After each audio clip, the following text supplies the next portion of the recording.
이제 한번 중심 내용으로 들어가 보도록 하겠습니다.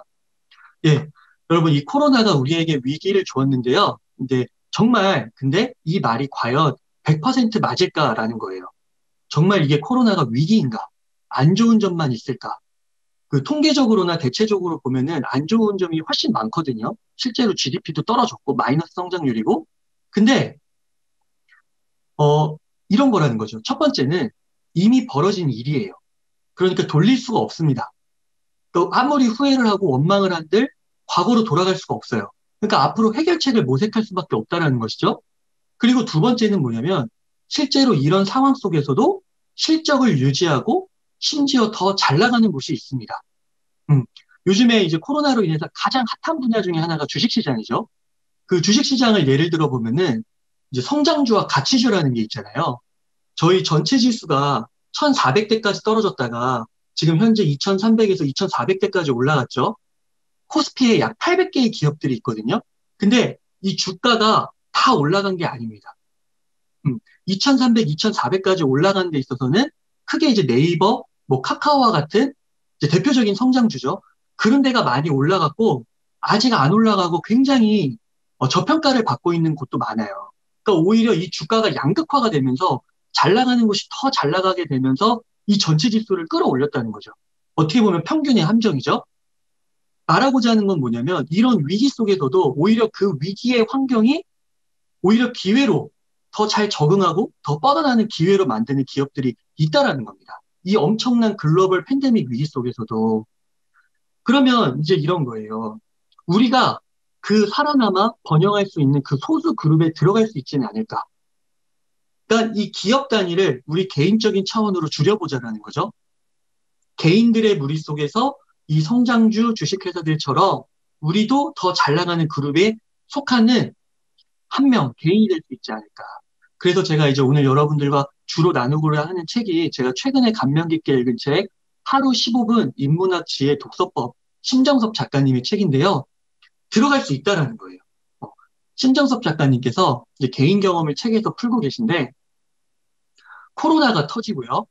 아이들이 학교를 가지 않는 거예요. 집에서 보내는 시간이 굉장히 늘은 겁니다. 근데 이 신정섭 작가님이 어떤 이력을 갖고 계시냐면은 이제 서울대를 나오시고 20여 년 동안 강남 대치동에서 입시 강사를 하신 자녀교육 전문가예요. 그러니까 많은 학부모들이 신정섭 작가님에게 전화를 걸어서 아이들의 학습 지도를 이렇게 어떻게 해야 되는지를 묻는 거예요. 자녀가 집에 있습니다. 자, 어떤 모습이 가장 이상적인 모습일까요? 온라인 수업 듣고 과제 잘하고 남는 시간에 자기가 관심 있는 분야 또 알아보고 틈틈이 운동하는 거. 근데 현실은 어떨까요? 예, 온라인 수업에 집중하지 못하고 과제 안 하고 게임하고 TV나 유튜브 보고 아이들을 지켜보는 부모의 잔소리는 늘어나고 부부관계뿐만 아니라 자녀와 부모의 관계도 악화일로로 간다는 거예요. 자, 그런데 이런 상황 속에서도 이런 아이들이 있다라는 겁니다. 더 집중적으로 자기가 원하는 공부를 하는 아이들. 어느 한 학생이 중3인데요. 이제 외고 진학을 목표로 합니다. 코로나 사태로 학교에 가지 않았던 한 5개월 동안 동영상 강의를 통해서 고등학교 수학을 1까지 끝낸 거예요. 수학 1. 아이 말로는 학교에 가서 여러 과목을 공부하지 않아도 되니까 너무 좋다라는 거예요. 남는 시간에 자기가 공부하고 싶던 과목을 더 집중적으로 한 것이죠. 이 학생뿐만 아니라 이런 학생들이 더 있었다라는 겁니다. 그러다 보니까 이런 현상을 목격한 많은 교육 전문가들이 이런 말을 하기 시작합니다. 코로나가 지속되면 앞으로 학력 격차는 더 벌어질 것이라는 거예요. 여러분들이 보실 때 이 코로나가 금세 진정이 되실 것 같은가요? 네, 코로나가 진정된 이제 포스트 코로나 시대에 이 학력 격차가 줄어들까요? 여기에 대해서 긍정적으로 답변하는 사람들이 많지 않다라는 거예요. 자, 그러면 이미 벌어졌고, 그러면 우리는 이제 문제 해결을 해야 되는데 어떻게 할 수 있느냐? 특히 자기 주도적으로 뭔가를 해 나가려고, 문제 해결을 해 나가려고 하지 않는 자녀들, 사람들은 어떻게 해야 되는 거죠? 어떻게 해야 되느냐라는 거죠. 거기에 대고 막 더 협박하고, 그죠? 공부하라고 잔소리 폭탄을 투하해야 할까요? 심정섭 작가님의 조언은 그렇게 해서는 안 된다라는 거예요. 하지 말고, 왜냐면 그렇게 잔소리를 해서 협박을 해서 될 아이라면 이미 됐다라는 거죠. 그럼 무엇을 해야 되냐? 답은 없는 것일까? 바로 여기서 나오는 것이 독서입니다. 독서. 격차를 줄이는 법. 그러니까 책에서는 지혜 독서라고 표현을 하거든요. 지혜 독서.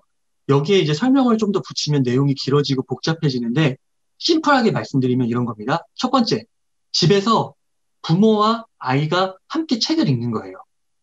두 번째는 검증된 고전 텍스트로 독서를 하는 겁니다.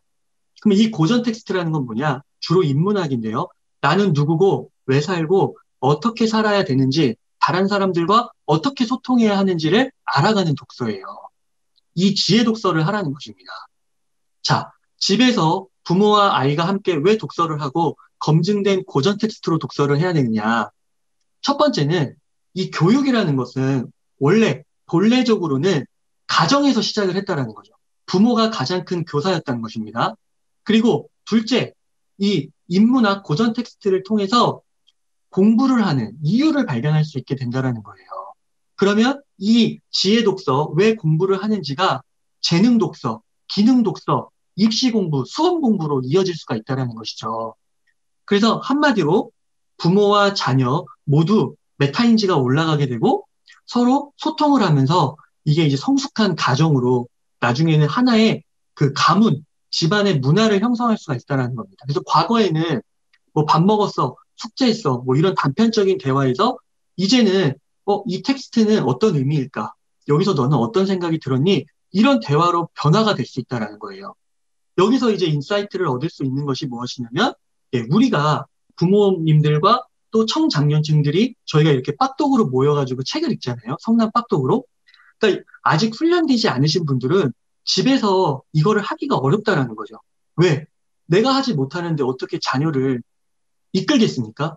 그래서 이 성남 빡독, 정기적으로 꾸준히 모일 수 있는 이 빡독 행사가 아니더라도 이 독서 모임에 참가해서 그런 것들을 통해서 우리가 그런 능력, 경험을 먼저 하고 나서 집에 가서 그것을 실행하라는 거죠.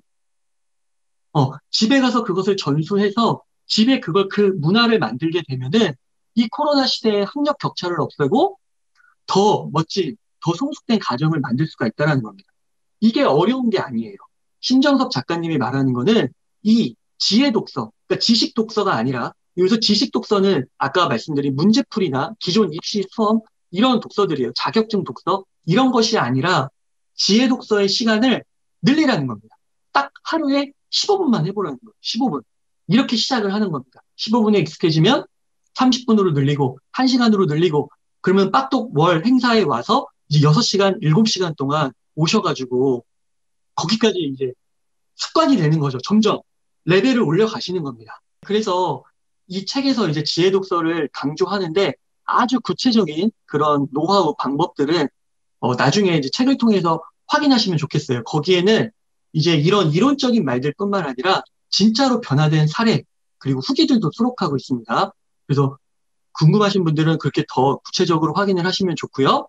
자, 그리고 또 이거라는 거죠. 이런 지혜 독서를 통해서 일반 독서, 재능 독서, 지식 독서, 문제풀이, 내가 왜 자격증을 공부해야 되고, 대학원에 가야 되고, 이런 것들로 연결될 수가 있다고 했죠? 그러니까 내적인 동기가 연결이 되면서 훨씬 잔소리 없이도 내적으로 공부를 하게 될 거예요. 근데 만약에 그렇게 되지 않는다라고 할지라도, 문제지를 푸는 그런 공부까지 이어지지 않는다 할지라도, 이런 거죠. 왜 고전 텍스트의 위력이 세냐? 네, 스스로 제3의 방법을 만들어 갈 것이라는 겁니다. 아이가 스스로 발견해 나갈 것이라는 거예요. 예를 들면은 저희 체인지 그라운드, 저도 마찬가지고 저희 대교의 모든 활동들이 마찬가지인데요. 이런 빡독 행사를 만들어낸 게 기존에 없었던 것이잖아요. 기존에 뭐 어떤 자그마한 그런 모형은 있을지 모르겠지만 그걸 더욱 발전시킨 거잖아요. 이런 식으로 제3의 방법을 창의적으로 만들어갈 수가 있다는 거죠.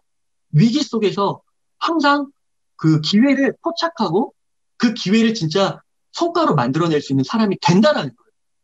꼭 스카이를 가지 않고 뭐 해외 유학을 가지 않더라도 뭐 변호사가 되고 의사가 되지 않더라도 이게 가능하다는 거예요. 그 지혜 독서를 하라고 하는 겁니다. 그리고 미래 인공지능 사회에서는요. 사실 이런 지식 독서의 상당수가 불필요할 것이라고 말하고 있어요. 오히려 지혜 교육을 더 강화해야 된다고 말하고 있습니다. 그러니까 15분, 30분, 1시간 이렇게요. 그러니까 이쪽으로 보나 저쪽으로 보나 예, 이거는 꼭 먹고 알 먹기라는 거죠. 그래서 이 빡독 행사가 정말 중요하다는 겁니다. 이게 선택이 아니라 필수라는 거예요. 15분만 그렇게 시작을 하라는 겁니다. 그래서 이 기업가 정신, 창업가 정신, 이게 이제 미래에 스스로 주인이 돼서 문제 해결을 해 나가는 그런 정신이라고 볼 수 있는데 이것의 뿌리는 인문학적 소양이다. 이렇게 전문가들은 말하고 있습니다. 그러니까 여러분들이 이 지혜 독서를 많이 하셨으면 좋겠습니다. 그리고 실제로 그게 가능하다라는 거죠. 아까 중3의 사례가 그렇고 또 그 외에 많은 학생들의 사례가 그렇고 저희 빡도 역시 그런 분들이 많이 앞으로 더 나왔고 나올 것입니다. 그래서 이런 교육은 앞으로 학교나 학원이 해주지 못해요. 이렇게 사회공헌 활동으로 우리가 시작을 해야 되고 궁극적으로는 각 가정에서 뿌리를 내려야 된다는 것입니다. 그래서 그 폴리메스라는 이거를 사전에서 찾아보면요. 이게 박학다식한 사람이거든요. 이게 수치로 표현을 하면은 약 3개 분야에서 각각의 분야에서 10% 안에 들어가는 사람을 말해요.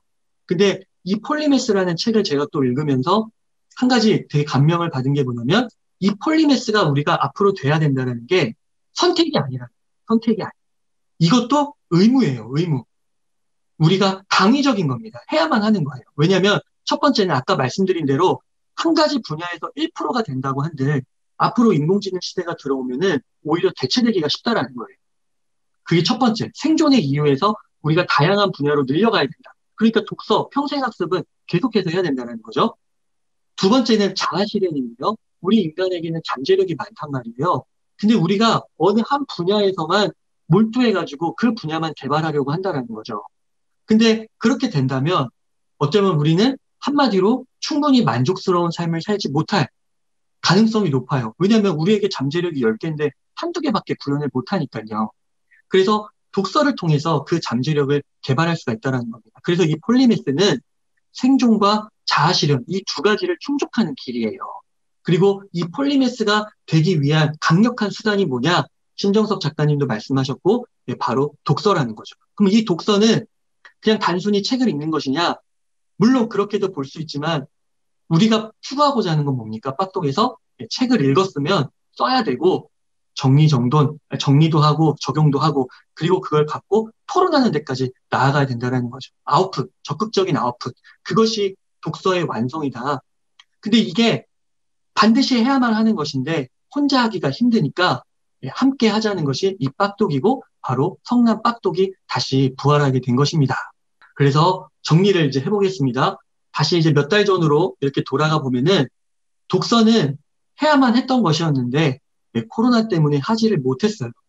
자, 그런데 여기서 의문이 들었던 거죠. 오프라인 모임이 없다고 독서를 하지 못하는 것일까? 독서는 앞에서 많은 내용 끝에 해야만 하는 것인데 과연 오프라인에서 우리가 모이지 못한다고 안 되는 것이냐? 그렇지가 않다라는 거죠. 예, 온라인으로도 무조건 했어야 되는 거예요. 근데 저는 개인적으로 거기에 대해서 확신이 없었고 회의적이었던 거죠.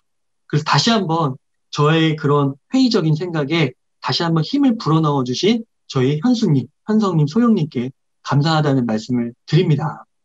제가 어떻게 보면은 온라인의 가능성을 얕잡아 본 걸 수도 있어요. 저희 체인지 그라운드가 지금까지, 저희 대교의 이런 활동들이 지금까지 올 수 있었던 핵심 이유 중에 하나가 온라인이었는데, 온라인의 일을 하면서도 온라인의 가능성을 얕잡아 봤던 거죠.